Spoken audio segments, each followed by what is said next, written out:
y los elementos ardiendo serán deshechos, y la tierra y las obras que en ella hay serán quemadas. Puesto que todas estas cosas han de ser deshechas, ¿cómo no debéis vosotros andar en santa y piadosa manera de vivir, esperando y apresurándoos para la venida del día de Dios, en el cual los cielos encendiéndose serán deshechos, y los elementos siendo quemados se fundirán? Pero nosotros esperamos, según sus promesas, cielos nuevos y tierra nueva, en los cuales mora la justicia. Por lo tanto, oh amados, estando en espera de estas cosas, procurad con diligencia ser hallados por Él sin mancha e irreprensibles en paz. Y tened entendido que la paciencia de nuestro Señor es para salvación, como también nuestro amado hermano Pablo, según la sabiduría que le ha sido dada, os ha escrito casi en todas sus epístolas, hablando en ellas de estas cosas, entre las cuales hay algunas difíciles de entender, las cuales los indoctos e inconstantes tuercen, como también las otras escrituras, para su propia perdición. Así que vosotros, oh amados, sabiéndolo de antemano, guardaos, no sea que arrastrados por el error de los inicuos, caigáis de vuestra firmeza. Antes bien, creced en la gracia y el conocimiento de nuestro Señor y Salvador Jesucristo. A Él sea gloria ahora y hasta el día de la resurrección. Amén. ¿Cómo mantener la cordura cuando el mundo se viene abajo? Vivimos en la era atómica. Muchos de nosotros nacimos antes de la era atómica. La era atómica empezó el 2 de diciembre de 1942 a las 3:30 de la tarde en un abandonado y destruido estadio en Chicago. Algunos científicos que estaban trabajando en un edificio de ese lugar produjeron la primera reacción atómica en cadena. Y desde ese momento fue teóricamente posible el fabricar una bomba atómica. Luego, los Estados Unidos de Norteamérica hicieron explotar la primera bomba atómica el 16 de julio de 1945 a las 5:20 de la mañana en un árido desierto, como a 75 kilómetros de Alamogordo, en Nuevo México.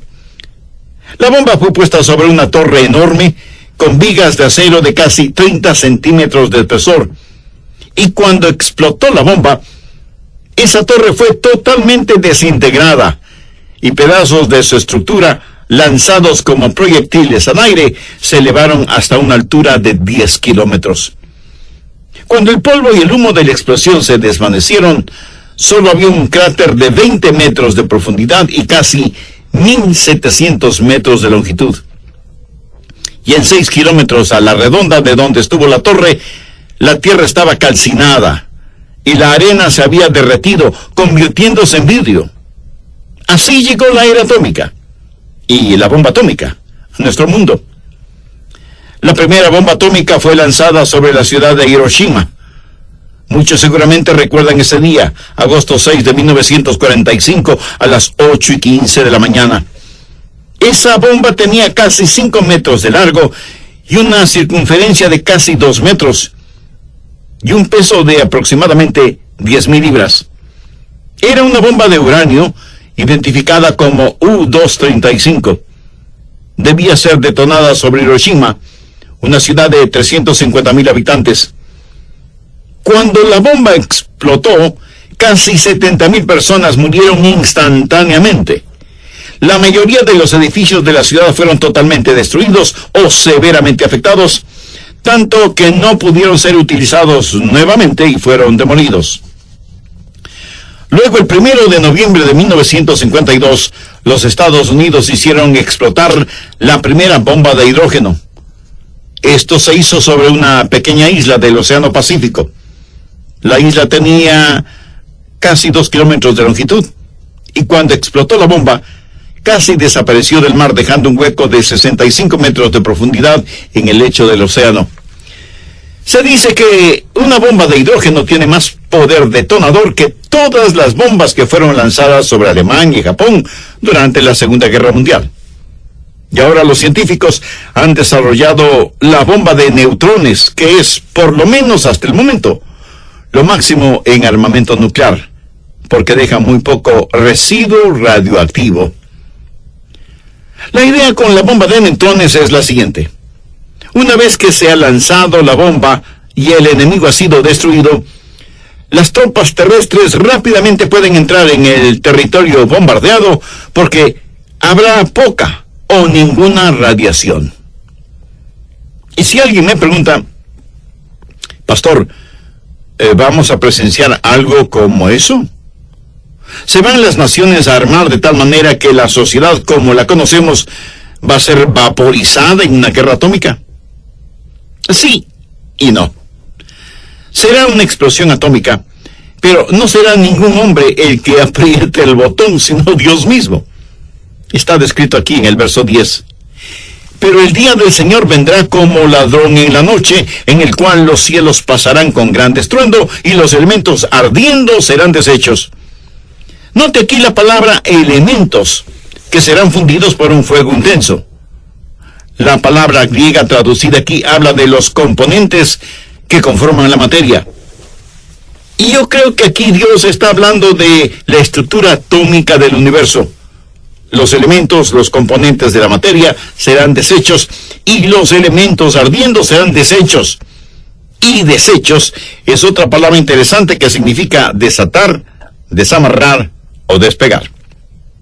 Por ejemplo, Juan el Bautista, refiriéndose a Jesús, dijo: viene uno más poderoso que yo, de quien no soy digno de desatar la correa de su calzado. Y cuando Jesús resucitó a Lázaro, éste salió con las manos y los pies con vendas. Y Jesús les dijo: desatadle y dejadle ir. Los elementos que conforman la materia serán desatados. También quiero que note en el verso 10 la palabra ardiendo. En realidad es un término médico y significa intensa fiebre interior. La Biblia dice en el verso 7, pero los cielos y la tierra que existen ahora están reservados por la misma palabra, guardados para el fuego. Lo cual quiere decir que la naturaleza nuclear del universo está hecha de electricidad, y cielos y tierra están almacenados con fuego. Estos elementos van a ser desatados, y cuando eso suceda, todo lo que llamamos cielos y tierra, por medio de una espectacular reacción en cadena, serán completamente deshechos por medio de un intenso y ardiente fuego interior. Si eso va a suceder, y sucederá, mire lo que Pedro dice en el verso 11. Puesto que todas estas cosas han de ser deshechas, ¿cómo no debéis vosotros andar en santa y piadosa manera de vivir? Pedro está haciendo una declaración aquí. Está diciendo qué clase de creyentes debemos ser. Cuando sabemos lo que sabemos como hijos de Dios, no podemos vivir como el resto de quienes no creen en Dios. Nuestro comportamiento no debe ser mundano. Nuestro estilo de vida debe ser diferente porque solo somos extranjeros y peregrinos en esta tierra. Este mundo no es nuestro hogar, solo estamos aquí de pasadita. No somos ciudadanos del mundo tratando de llegar al cielo, somos ciudadanos del cielo peregrinando en la tierra. ¿Qué clase de personas debemos ser? Como creyentes debemos ser diferentes. Debemos lucir diferentes, actuar diferente, hablar diferente, vivir diferente. No debemos ser gente rara, sino gente peculiar. Si usted es raro, ahuyentará a las personas. Pero si es diferente, atraerá a las personas, porque querrán saber por qué es diferente. ¿Qué es lo que tiene interiormente y que ellos no tienen? Pedro dice que debemos ser santos y piadosos. La santidad habla de nuestro carácter y la piedad habla de nuestra conducta. Esa es la auténtica manera cristiana de vivir. Un día tuve el gozo de pasar un tiempo de oración con el Dr. Billy Graham y algunos otros pastores.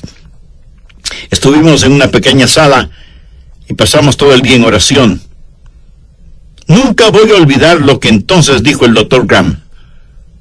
Anhelo ser santo. Anhelo ser santo. Pero cuando se habla de santidad, mucha gente se pone nerviosa. Por ejemplo, Si preguntara cuántos quieren ir al cielo, o cuántos quieren ser realmente felices, o cuántos quisieran ser saludables, ricos y sabios, estoy seguro que muchísimos de ustedes responderían positivamente. ¿Por qué? Porque todos queremos esas cosas. Pero si preguntara cuántos quieren ser santos, la respuesta será insignificante. Muy pocos son los que, como el Dr. Billy Graham, están listos a decir: yo quiero ser santo. La palabra santo como que nos pone nerviosos a los cristianos, y a los no cristianos les disgusta esa palabra. El mundo en general se burla y ridiculiza de cualquier persona santa o de las cosas santas. Sin embargo, Pedro dice que debemos vivir de una manera santa y piadosa. Ahora, ¿qué es lo que la palabra santo o santa significa? Significa ser apartado, separado para un propósito definido. Una persona santa es aquella que ha sido separada para un propósito especial. Un objeto santo es aquel que ha sido apartado para un uso especial y específico. Santidad no es una orgullosa actitud de yo soy más santo que tú. Es sencillamente ser diferente. Santidad tampoco es encerrarse en un monasterio o en un convento, sino tener un estilo de vida diferente, en lo positivo, en relación con las personas que nos rodean. En realidad significa ser como Dios, y eso es exactamente lo que Pedro dice. Busque por favor 1 de Pedro 1:15. Como aquel que os llamó es santo, sed también vosotros santos en toda vuestra manera de vivir, porque escrito está: sed santos, porque yo soy santo. Dios es santo, y por lo tanto, ser santo significa ser como Dios. Veamos ahora 2 de Pedro 3:11. Puesto que todas estas cosas han de ser deshechas, ¿cómo no debéis vosotros andar en santa y piadosa manera de vivir? Bueno, ¿qué significa eso? Sencillamente que su vida debe ser agradable delante de Dios. Escúcheme. Si usted agrada a Dios, no importa a quién desagrade. Pero si usted desagrada a Dios, no importa a quién agrade. Pedro tácitamente hace la pregunta: ¿qué clase de personas deben ser ustedes que, viendo que todo esto va a pasar, que sabiendo que un día cielos y tierra serán consumidos por el fuego, no traten de vivir vidas santas y piadosas, reveladas en su carácter y conducta? Y describe esa conducta por medio de 5 componentes. Primero, debemos esperar la venida del Señor. Verso 12. Esperando y apresurándoos para la venida del día de Dios. Y en el verso 13, Pedro dice: pero nosotros esperamos, según sus promesas, cielos nuevos y tierra nueva. Ahora el verso 14. Por lo cual, oh amados, estando en espera de estas cosas, eso es seguro, aunque el día y la hora nadie lo sabe, ni los ángeles del cielo, sino únicamente el Padre. Y mencionó que los días antes de su venida serán como los días de Noé, cuando todos vivían como se les antojaba, hasta cuando vino el diluvio. Y todos perecieron, excepto los que estuvieron en el arca. Jesús dijo que así será la venida del Hijo del Hombre. En Mateo 24:42, Jesús dijo: velad pues, porque no sabéis a qué hora ha de venir vuestro Señor. Y añadió en el verso 44, por tanto, también vosotros estad preparados, porque el Hijo del Hombre vendrá a la hora que no pensáis.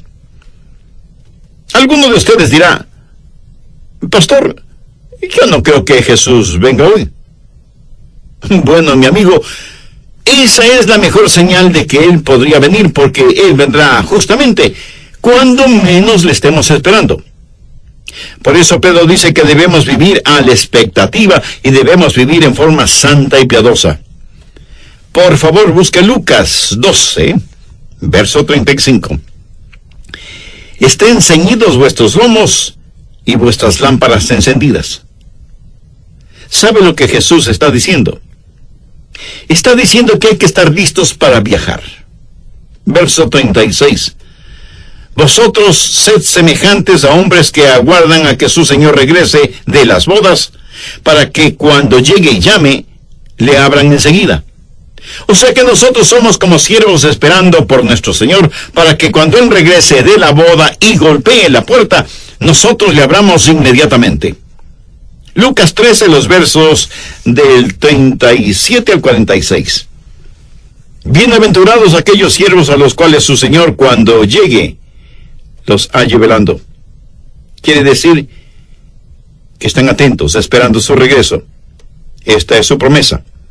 Y en el verso 39 dice, pero sabed esto, que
vosotros pues también estad preparados, porque a la hora que no penséis, el Hijo del Hombre vendrá.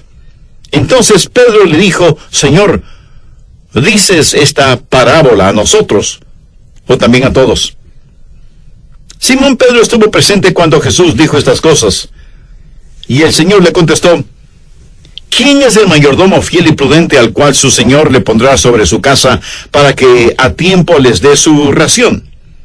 Bienaventurado aquel siervo al cual, cuando su Señor venga, le halle haciendo así. En verdad os digo que le pondrá sobre todos sus bienes. Mas si aquel siervo dijera en su corazón, mi Señor tarda en venir, y comenzara a golpear a los criados y a las criadas, y a comer y beber y embriagarse,